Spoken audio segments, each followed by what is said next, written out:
Okay. So thank you everybody for coming. I wanted to start out by saying something to you probably all familiar with hearing. The only thing certain in life is its uncertainty. Well, this isn't a quote because it's more of a true statement. It's a fact. The only thing certain is nothing is certain. So with that being said, things can befall us every day, such as somebody becoming ill, a natural disaster, a robbery, a car accident, something unexpected that can put you in a financial bind, or worse, put your family in a financial bind. So what I want to talk to you today is about saving money. Are you saving money right now? Do you have a savings account or an emergency fund right now?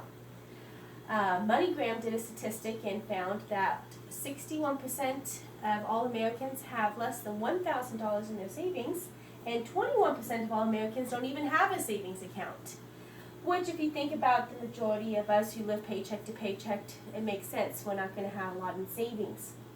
Wells Fargo did a statement and showed the average savings account should be 3 months worth of your living expenses. So for example, if you spend on average $2,000 a month in total for your groceries, your bills, for your gas, then you need to have an equivalent of $6,000 saved for an emergency fund. And this might seem like a lot, but if you ever were to say get let go of your job, or you were to be disabled in any way, it would really be something that you would fall back on, and it can be very beneficial. So I wanted to talk today about saving.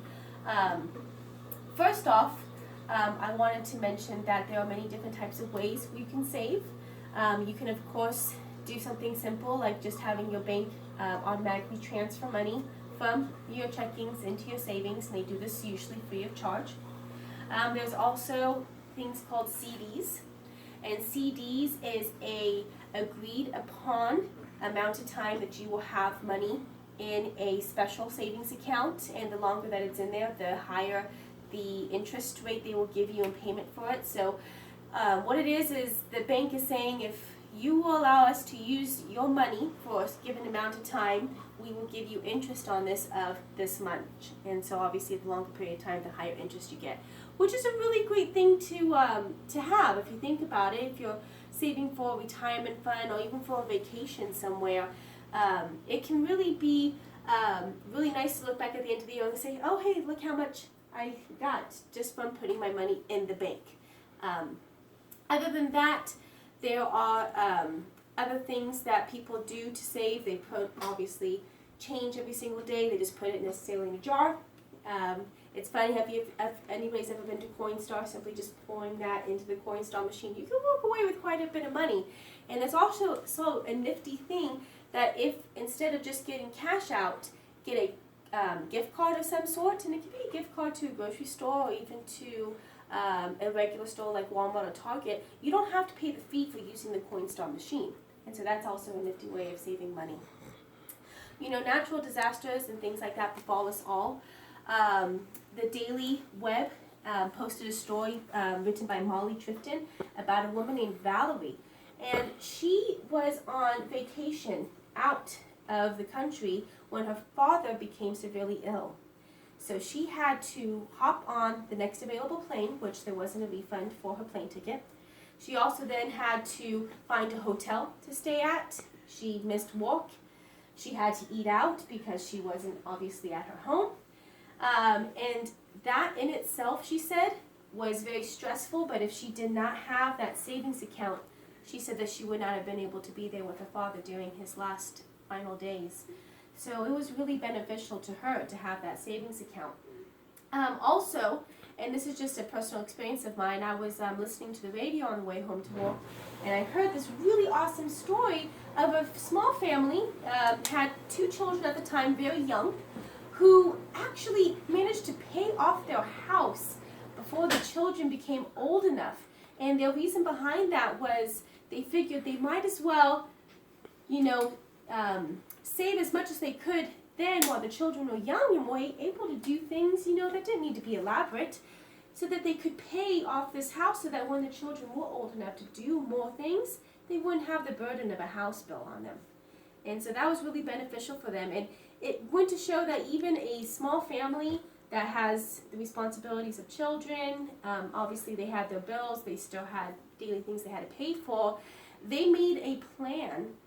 And by sticking to that plan and being diligent with it, they were able to accomplish something which, when we look at, we think that's quite an accomplishment.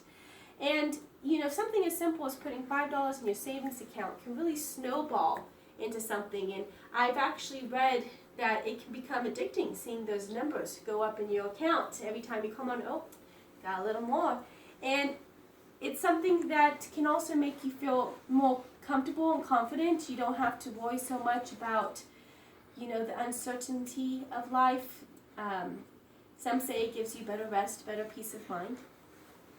So with that, I just wanted to encourage people here to take the time and make yourself a goal of, I'm going to put aside $10 every paycheck.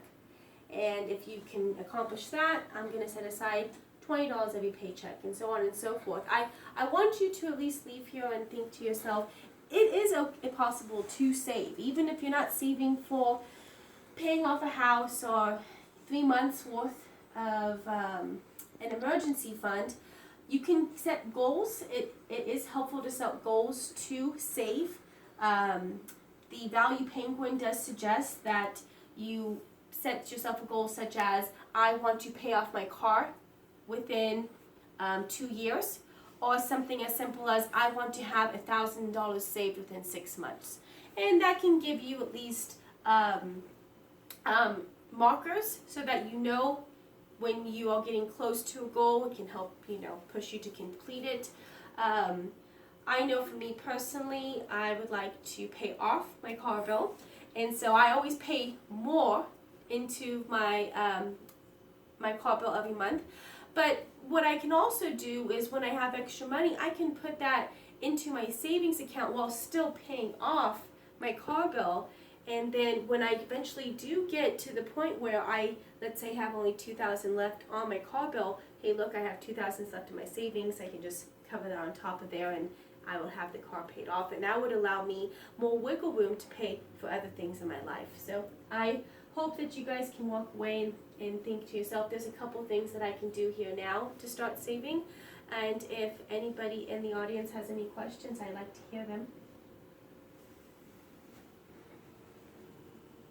You mentioned different ways to save, like you said CDs or putting coins in a jar and using Coinstar. What's your personal favorite way that you're using to save? You did mention your savings account, but do you use anything else? You know, on your W-2 form when you're filling it out for a job, it actually asks you if you would like them to hold money from your check every single month. So you don't even see this coming out, and that's really nice, because when it comes back to the end of the year and you're doing your taxes, you're going to get an extra lump sum of money that you completely forgot about because you don't pay attention to it. And so it's really cool. You can just simply say, it asks you actually on the form, how much would you like to be taken out from every check? You can say 20 or 100. And so by the end of the year, you'll see that that can turn into a very large sum of money. Anyways, I thank everybody for your time in coming today, and I hope you walk away learning something, and thank you.